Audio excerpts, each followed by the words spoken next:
What's going on, y'all? It's your boy Don't Cut It, and I'm back again with another one.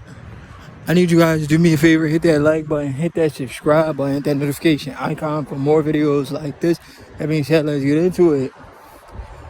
I'm telling y'all right now, I don't know how many times I gotta tell you the same thing. This September, Canelo Alvarez would get the belt. Like, belt to ass. Like, seriously. Belt to ass. Like, no bullshit. He's getting cooked. I'm that confident, bro. That confident. I already told all y'all, the ones that be in my comment section telling me, oh, Crawford's too small. Y'all think that's how boxing works because y'all never boxed before. Y'all don't know what y'all talking about. I'm telling you something from experience. I'm telling you something that I've experienced. You understand what I'm saying? Most of these guys don't fight at their natural weight classes, bro. 168 pounds. At 168 pounds, Crawford will be fresher. He will be fresher. He's a grown man. He walks around 180, bro. At 168, he'll be fresher. He doesn't have to, like, you know how when fighters weigh in, you guys think he's putting on weight, but I've been trying to tell y'all he's not putting on weight. He's not. I've been trying to tell y'all. Maybe it took for Bernie to tell y'all for y'all to believe it. But when I was telling y'all, y'all wasn't listening. You know what I'm saying? I was telling y'all, y'all wasn't listening to me. Y'all needed Bernie to tell y'all for y'all to start listening. Because I've been trying to tell y'all for a minute now. But y'all wasn't trying to listen to me. Y'all waited for Bernie to tell y'all. Now y'all want to believe it. I told y'all, he's a grown man. You know what I'm saying?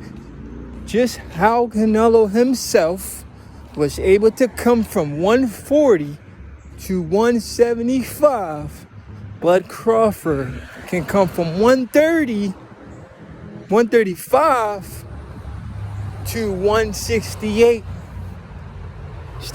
So you're basically telling me Canelo could do it, but Bud can't, and Bud is more skilled than Canelo? How you gonna say one guy could do it, but the other guy can't, when the other guy is more skilled than him? Bud is more skilled than Canelo, all around.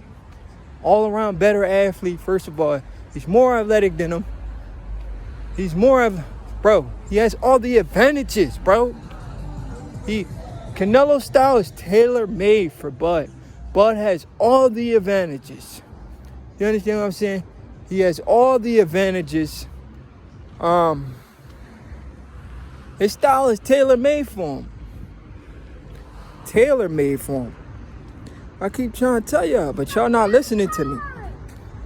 His style is tailor-made for him. You understand what I'm saying? So, I don't know why you guys don't want to listen when somebody who's been there before, who's in the gyms, who have trouble with the smaller guys more than the bigger guys.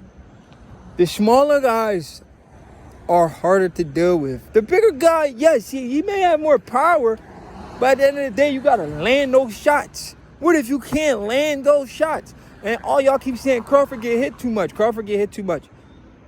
But officially, Crawford's never been knocked down. You say he got knocked down by Mean Machine. He got hurt by Gamboa. But if we bet money, he's never been knocked down. So you can say whatever the freak you want to say, but when we put the money to the wood, and I say bring up this amount of money, I bring up this amount of money, officially, I'm right. He's never been down. So you talking about he get hit too much? He can get hit too much as long as he's winning the fight. He's not getting knocked out. He's not getting dropped. He's never been dropped. He's never been knocked out. So him getting hit too much, that don't mean nothing. You understand what I'm saying? None of that means anything. If a guy gets hit too much, whatever you want to say, it doesn't mean anything if it's not affecting him to the point where he's getting dropped or he getting stopped. So what's the point of bringing it up if it's not affecting him? It has not affected him yet. Oh, it's going to affect him against Canelo. Oh, Canelo's a special fighter that is going to affect him against. It didn't affect him against Spence. Spence is a naturally bigger guy than Canelo. A lot of you guys don't know that. Sean Porter is a naturally bigger guy than Canelo. Sean Porter competed like 168 in the amateurs. Sean Porter had a fight against Alexander Usyk. A lot of these guys are naturally bigger than Canelo. Is because you people don't follow the sport. Y'all don't do your homework. Y'all don't know. Sean Porter is naturally bigger. Sean Porter is naturally bigger than all of these guys. When he started his career, like, go listen to Sean Porter himself tell you. He said, when I started my career, I had to cut weight. I had to go down in weight. Because, like, I know I'm big, but I had to go down in weight to fight at a smaller weight class. We seen Sean Porter struggle to make weight multiple times, where he had to take all his clothes off. He even had to cut his hair. Remember how Sean Porter had braids? He had to cut his hair. He had to cut his braids to make weight. Sean Porter is not naturally bigger than Canelo. You guys keep talking about size. Bud has already beat guys bigger than Canelo on fight night. They were bigger than Canelo. Sean Porter's bigger than Canelo. Earl Spence bigger than Canelo. Kell Brook is bigger than Canelo. Naturally, they're bigger guys than Canelo. You guys are saying Canelo is this big monster, but naturally, these guys are bigger than him. Canelo just choose to go higher up in weight because the more competition was in the lower weight classes, because a lot of guys was cutting weight. A lot of the best fighters in the world was cutting weight because they didn't want to fight at a higher weight class. They didn't want to deal with the bigger guys. Not that they can't deal with them, but because they didn't want to deal with them.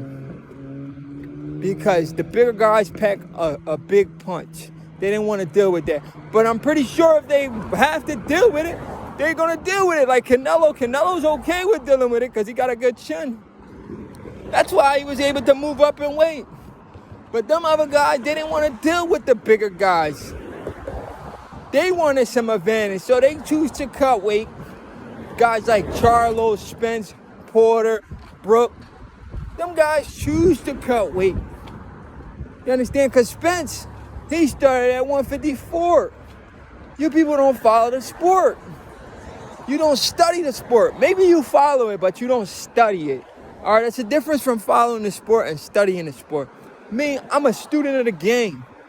I'm a student of the game. This is why it's very rare for you to see me get a fight wrong. Because I'm a student. I'm a true student of the game. A true purist of the sweet science. A boxing enthusiast. You understand what I'm saying? I love the sport. I dedicate myself to the sport every day, in and out. I'm always constantly learning. If you could teach me something, teach me something. I'm always eager to learn. I know my history. History always repeats itself. Styles make fights, skills based the build. Guys are tailor-made. Certain fighters are tailor-made for certain fighters. It is what it is. It just happens that Canelo is tailor-made for Bud Crawford. Those are the facts. And this September, Canelo will get the belt. Size will not play a factor because size don't win fights, especially when Canelo himself is not a natural 168, which makes it even worse because he's not a natural 168-pound fighter. This is a guy who started at 140 and went up in weight. So, size advantage, not really buying it. Not really buying it. All the advantages belong to Bud, with Canelo just an extra few pounds. And you guys say he has all this power. But realistically, when we look at the numbers, because a lot of you guys don't pay attention to the numbers. When we look at the numbers tell a different story. One guy has a 75% KO ratio. The other guy has a 60% KO ratio.